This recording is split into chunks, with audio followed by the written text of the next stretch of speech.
بسم اللہ الرحمن الرحیم۔ اس اللہ کے ببرکت نام سے جو رحمان اور رحیم ہے، جو انسانوں کے دلوں کے رازوں تک جانتا ہے، جو مالک یوم الدین یعنی مالک ہے یوم الدین، قیامت کی حساب کتاب کے دن کا۔ سبحان اللہ سبحان اللہ۔ حضرت ابو ہریرہ رضی اللہ عنہ سے مروی ہے، انہوں نے فرمایا، لوگ کہتے ہیں کہ ابو ہریرہ کثرت سے احادیث روایت کرتا ہے، حالانکہ وہ بھی اللہ کے حضور جائے گا، اور وہ لوگ یہ بھی فرماتے ہیں کہ مہاجرین و انصار بھی اس کے برابر احادیث نقل نہیں کرتے، حالانکہ ہمارے یہ مہاجر بھائی بازار مشغول رہتے ہیں، یعنی تجارت کا کاروبار کرتے ہیں، زیادہ تر وقت ان کی تجارت میں لگتے ہیں، اور میرے انصار بھائی اپنی زراعت میں مشغول رہتے ہیں، ان کا جو وقت زراعت میں گزر جاتے ہیں اکثر، جبکہ میں ایک مسکین آدمی تھا، اور پیٹ بھر جانے پر حضور صلی اللہ علیہ وسلم کی خدمت میں حاضر رہتا، بس وہ غائب ہوتے تو میں حاضر رہتا، اور وہ بھول جاتی تو میں یاد کرتا۔ حضور نبی صلی اللہ علیہ وسلم نے ایک روز فرمایا، تم میں سے جو آج اپنا کپڑا پھیلائے رکھے یہاں تک کہ میں اپنی بات پوری کر سکوں، پھر اسے اکٹھا کر کے اپنی سینے سے لگا لے۔ اللہ اکبر۔ رسول اللہ صلی اللہ علیہ وسلم کی ارشاد کو تو دیکھیں، اللہ اکبر، کیا خوب فرمایا۔ کتنے خوش نصیب لوگ تھے جو حضور صلی اللہ علیہ وسلم کے سامنے اس وقت بیٹھے تھے یہ لوگ۔ اللہ، یعنی اپنے اس کو اکٹھا کر کے اپنے سینے سے لگا لے تو کبھی میری کوئی بات نہیں بولے گا، میں نے اپنی چادر پھیلا دی اور اس کے سوا میرے اوپر کوئی اور کپڑا نہ تھا، یہاں تک کہ حضور نبی صلی اللہ علیہ وسلم نے اپنا ارشاد گرامی مکمل فرمایا، پھر میں نے اسے اکٹھا کر کے اپنے سینے سے لگایا۔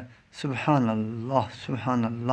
بس قسم ہے اس ذات کی جس نے آپ صلی اللہ علیہ وسلم کو حق کے ساتھ مبعوث فرمایا، میں آپ صلی اللہ علیہ وسلم کے ارشادات میں سے اس روز سے آج تک کوئی بات نہیں بولا۔ خدا کی قسم، اگر اللہ کی کتاب میں 2 آیات نہ ہوتی، خدا کی قسم، وہ فرماتے، ابو ہریرہ رضی اللہ عنہ فرماتے، اگر اللہ کی کتاب یعنی قرآن کریم میں یہ 2 آیات نہ ہوتی تو میں آپ صلی اللہ علیہ وسلم سے کبھی کوئی حدیث بیان نہ کرتا۔ یعنی بے شک جو لوگ ہماری نازل کردہ کلی نشانیوں اور ہدایت کو چھپاتے ہیں، اس کے بعد کہ ہم نے اسی لوگوں کے لیے اپنی کتاب میں واضح کر دیا ہے، تو انہی لوگوں پر اللہ تعالیٰ لعنت بھیجتا ہے۔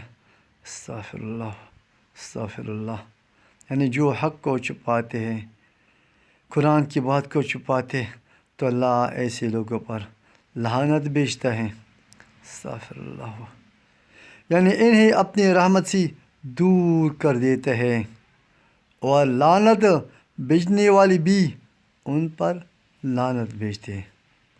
ایک تو اللہ ان لوگوں پر لعنت بھیجتے ہیں، اور دوسری یہ کہ لعنت بھیجنے والے لوگ بھی ان لوگوں پر لعنت بھیجتے ہیں۔ جن کے پاس علم ہو وہ دوسروں کو نہیں پہنچاتے، مگر جو لوگ توبہ کر لے اور اپنی اصلاح کر لے اور اپنے اعمال کو ٹھیک کر دے اور حق کو ظاہر کر دے تو میں بھی انہیں معاف فرما دوں گا، اور میں بڑا ہی توبہ قبول کرنے والا مہربان ہوں۔ یہ حدیث متفق علیہ کا ہے۔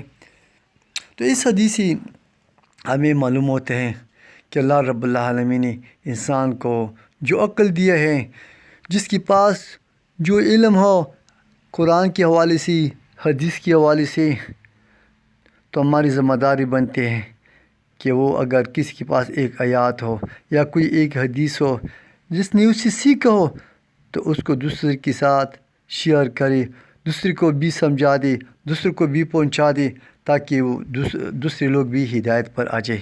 حضور صلی اللہ علیہ وسلم جب حجۃ الوداع میں آخری خطبہ دے رہا تھے تو تو صحابہ سے مخاطب ہو کر فرما رہے تھے، اے صحابہ، کیا میں نے تمہیں اللہ کا دین پہنچا دیا؟ تو سارے صحابہ یک زبان ہو کر فرمائے، یا رسول اللہ صلی اللہ علیہ وسلم، آپ نے اللہ کا دین ہمیں پہنچا دیا، بلکہ اللہ کی دین کا حق بھی ادا کیا۔ اس کے بعد رسول اللہ صلی اللہ علیہ وسلم آسمان کی طرف انگلی اٹھا کے اشارہ کرتے، اے اللہ اب گواہ رہے، یہ بات 3 دفعہ بولا اور فرمایا، اس کے بعد فرمایا کہ آپ یہ دین آپ غیبین تک پہنچائی۔ سبحان اللہ۔